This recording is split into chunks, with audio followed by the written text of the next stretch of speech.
جمشید پولوتوف فروشنده ترمیوه و سبزوات که در مرکز شهر خوجند به سودا مشغول است از تیز نابود شوی این نمودی محصولات ها اظهار نگرانی میکند و میگوید که در این موسم که هوا گرم است محصولاتش تیز پسیفت می شود و از دهقانان این محصولات را خریداری نموده میفروشد.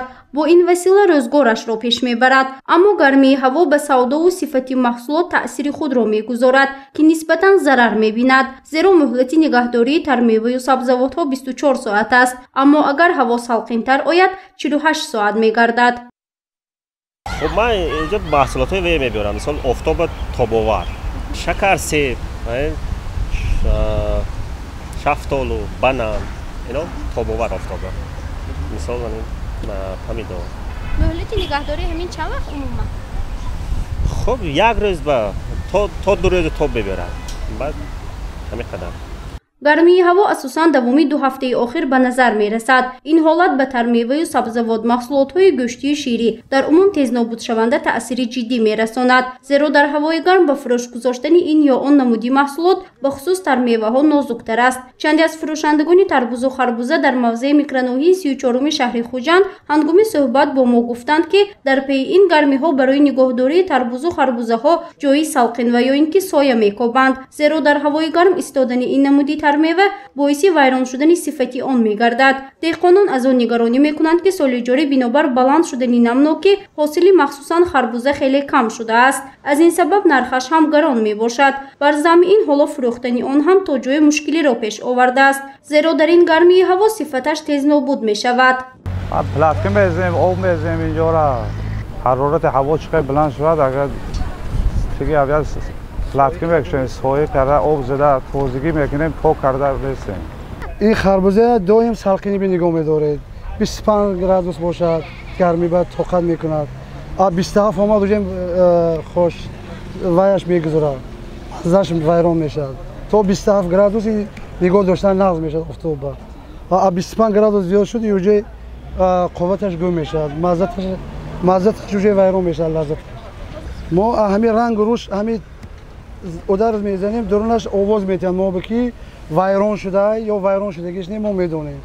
در همین حال متخصصان مرکز نظارت دولتی و سنتری اپیدمیولوژی در ولایت سوخت گفتند که تنها دوام 6 ماه سال جاری 4200 کیلوگرم محصولات پس‌صفت مصادره و نابود کرده شده است، زیرا این محصولات بنابر رعایت نکردن طلبات سانیتری و گیگینی به سلامتی ساکنان خطرناک دانسته شد. از مرکزهای سودا و بازار و نقطه‌های فروش شهر و نواحی حدودی ولایت باشد محصولات تیز نابود شونده پس‌صفت گرفته به ضرر کرده شد که مبلغ عمومی آن در عموم 56,000 تومانی را تشکیل می دهد. در تمام مقیاس جمهوری قرار حکومت جمهوری تاجیکستان محدودیت به سنجش ها یعنی که مراتب اعلان شده است.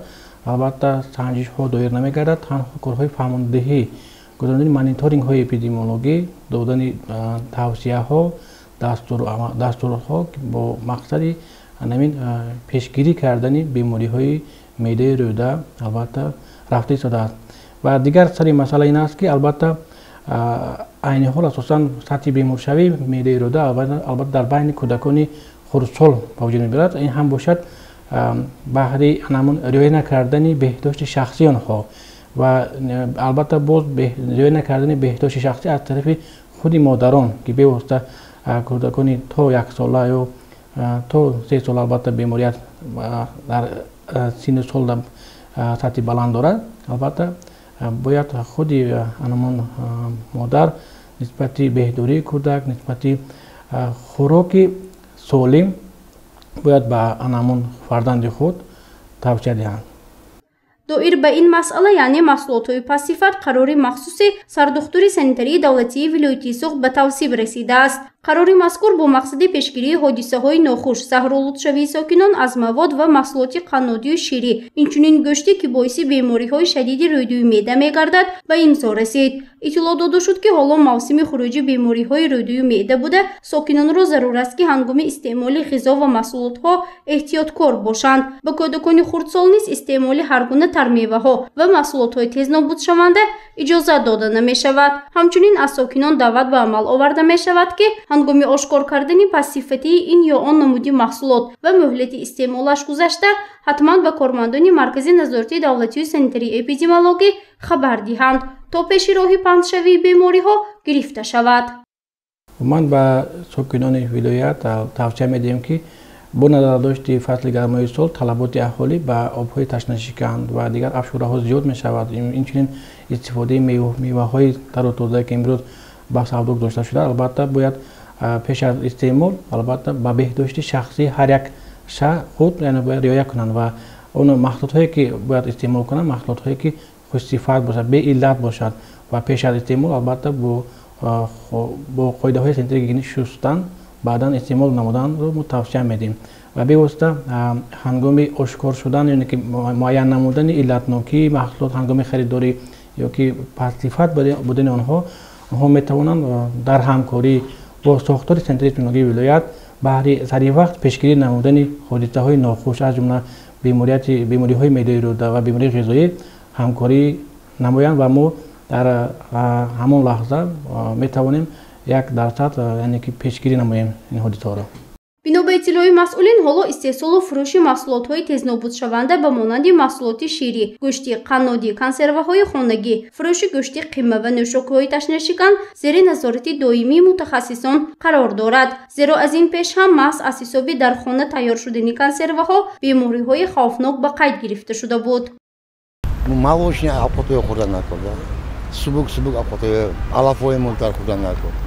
маҳсулотҳои тезнобудшаванда гӯем шири гӯшти тар мева не ҳамин шири гӯшти тар мева мебаравад фақат инсон гарм оби хунукӣ хӯрда мумкин не оби ҷӯш хӯрда накор бачаҳо бакун ихтиёт кардан накор ки ҳамин хунукӣ чизо камтар каранда саломатӣ ихтиёт каранда салат мобайни 3 соат 4 соат уже вайрон мешавад амана хӯрда мумкин не тез вайрон мешавад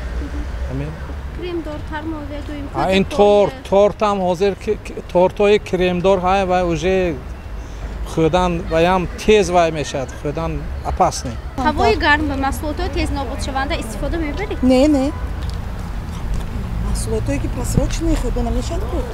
дар тамоми шаҳру навоҳии вилоятии Суғд кормандони шӯъбаи эпидемиологӣ бо фурӯшандагону савдогарон ҳамарӯза мониторингҳо мегузаронанд. ин кор бо мақсади пешгирии бемориҳои рӯъдаю меъда ва ба фурӯш гузоштани маҳсулотҳои тезнобудшавандаю муҳлати истеъмолаш гузашта амалӣ карда мешавад. гузориши Фарзона Шамсиева, Насим Раҳимов барои барномаи иттилоотии Хабар.